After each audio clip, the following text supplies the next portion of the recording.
Good evening, everyone. Good evening.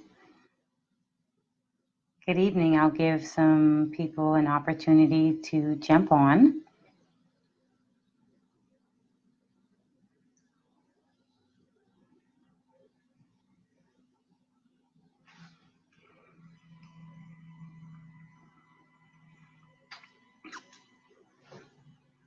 Okay.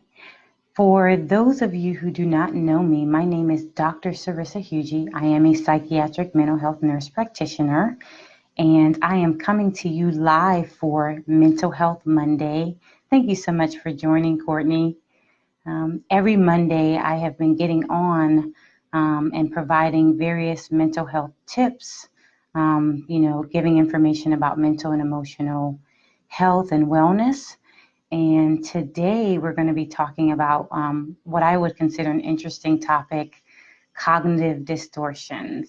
And so if you have been tuning in for the past few weeks, then you may hear the terms mental and emotional used sort of interchangeably.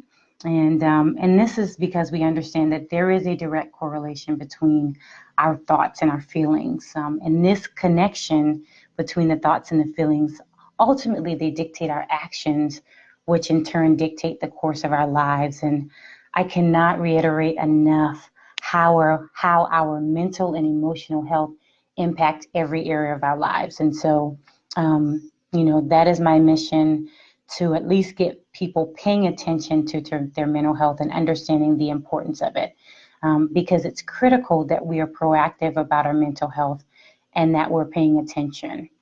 So for the past few weeks, I've been in an emotional mental wellness series. Hi, Priscilla. Good evening. But I've been in an emotional and mental wellness series, and we've spent a lot of time talking about unhealthy emotional states and examining various areas of emotional wellness. And so today we're going to actually shift gears a little bit, and we're going to talk about our thought patterns. And really, these thought patterns can foster unhealthy emotional states and also ways of coping. And some of you may be familiar with Aaron Beck's cognitive behavioral therapy. It's a pretty common therapeutic process used by a lot of therapists. I use it daily in my practice, but it's largely devoted to challenging and changing the cognitive processes that negatively impact our behavior. So these maladaptive ways of thinking are called cognitive distortion.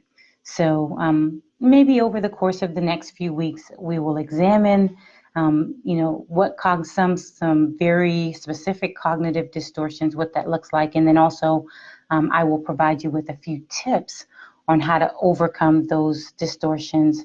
I also want to remind you, because I've been saying this every week, that mental and emotional wellness is a lifelong journey. And so I really do not want you to be discouraged if you notice that some of these things that we address in these topics apply to you. They apply to me too. They apply to all of us. And because it is a lifelong journey, I do not want you to get discouraged at all if you recognize areas in your life that need to be improved. Because I will tell you that in my process of studying this information in my training, I realized that I still have a lot of work to do, a lot of things that I need to work on as well. So we are certainly in this together. We are all a work in progress. And so I want to encourage you with the fact that there is hope. There is hope. So today I simply want to provide you with some tools to help you be proactive about identifying and challenging those cognitive distortions. So I'll talk about a few cognitive distortions and then give some examples so you can really make the connection and identify with what that cognitive distortion looks like. So the first one we're going to talk about is all or nothing thinking. And essentially, this is thinking in extremes or thinking absolute. So it has to be this or that. For example, if someone makes a mistake, or if you make a mistake, then you would consider yourself or that person a bad person. If you, for example, if a person tells a lie, then you would consider that person completely untrustworthy. Although there may be some elements of untrustworthiness that they need to work on, it doesn't necessarily mean that we should write that person off. So it's either perfect or complete failure. And this type of thinking can really be debilitating because it does not allow for any shades of gray or even for the complexity of people and life situations. And so we have to be careful about using terms like always or never.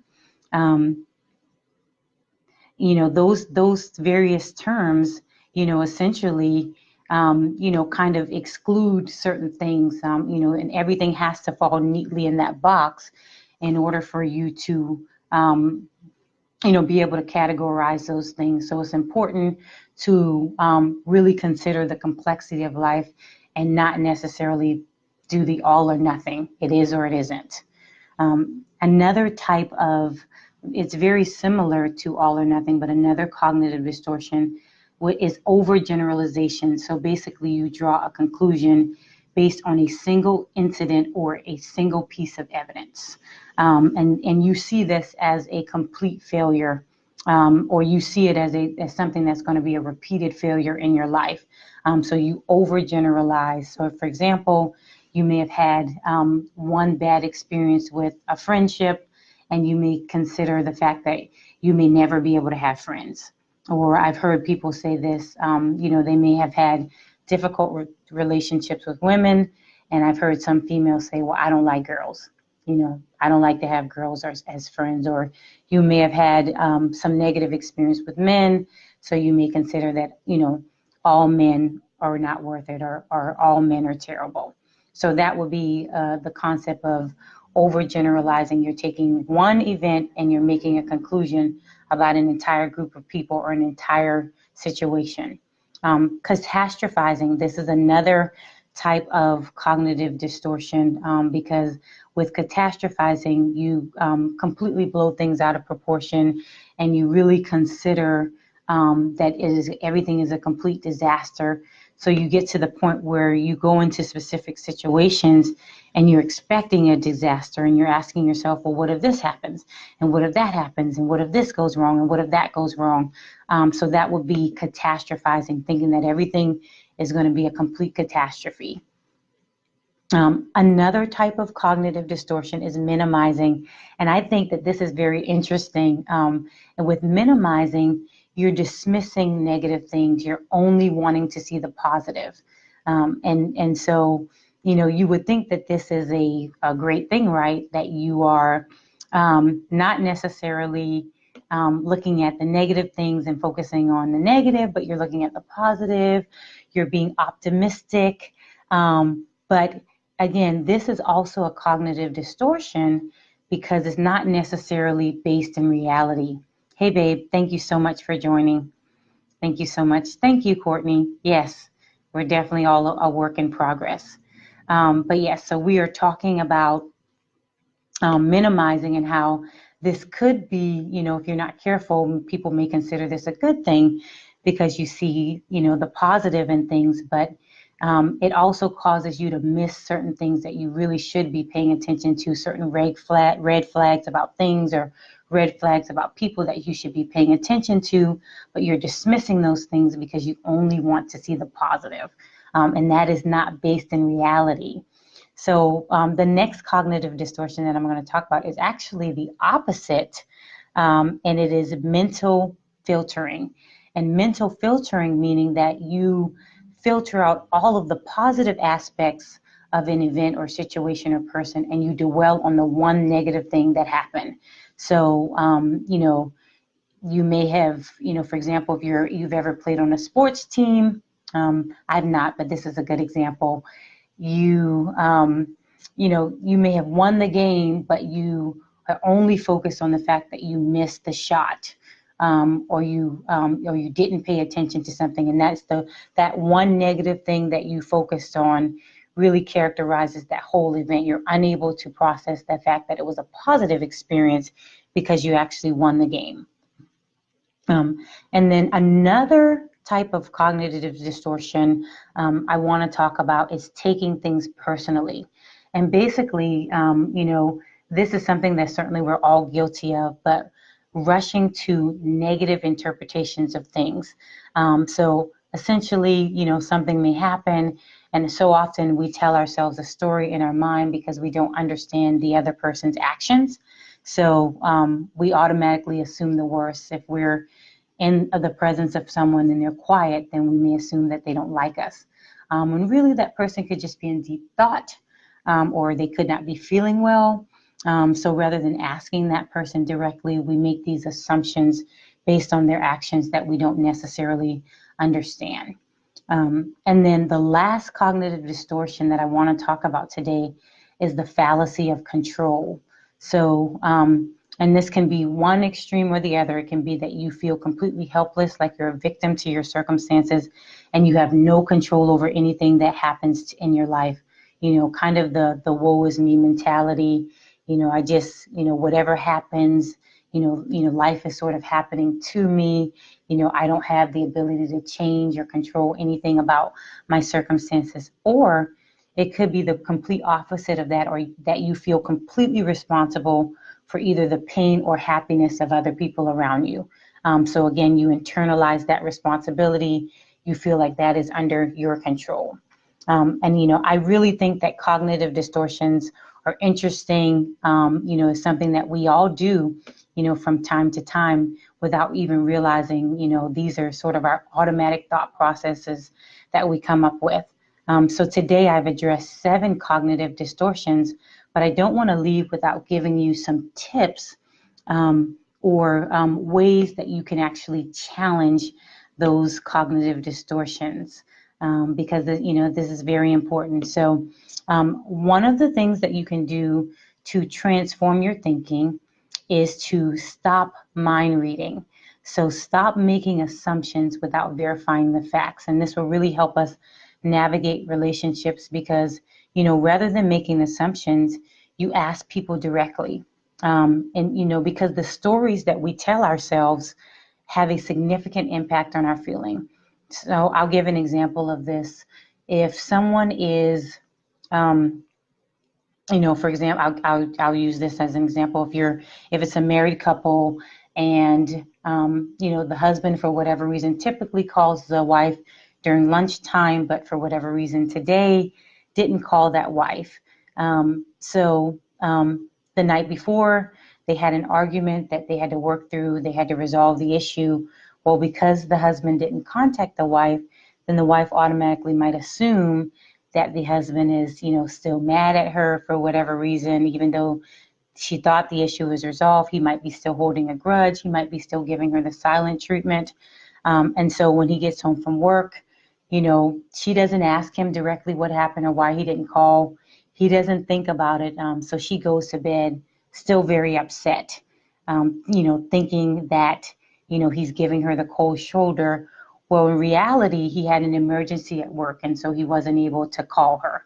And so, or someone's running late for an event, and you assume that they don't respect the relationship, but it could be that there was an accident.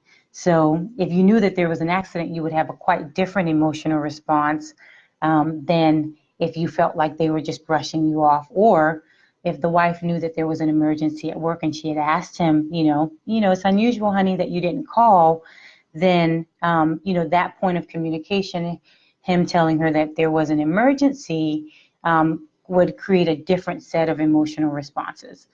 So it's very important that we are, proactive about, really challenging some of those cognitive distortions that we have and that really are not based in reality. We're really not verifying the information. So, I would encourage us to certainly be intentional about not going just on our assumptions, but really making sure that it's true. And if it is true, then we can determine what our response is going to be. And I'm telling you, radical changes to unhealthy patterns of thinking takes a lot of effort. It takes being intentional. And certainly we want to align our thinking with the truth.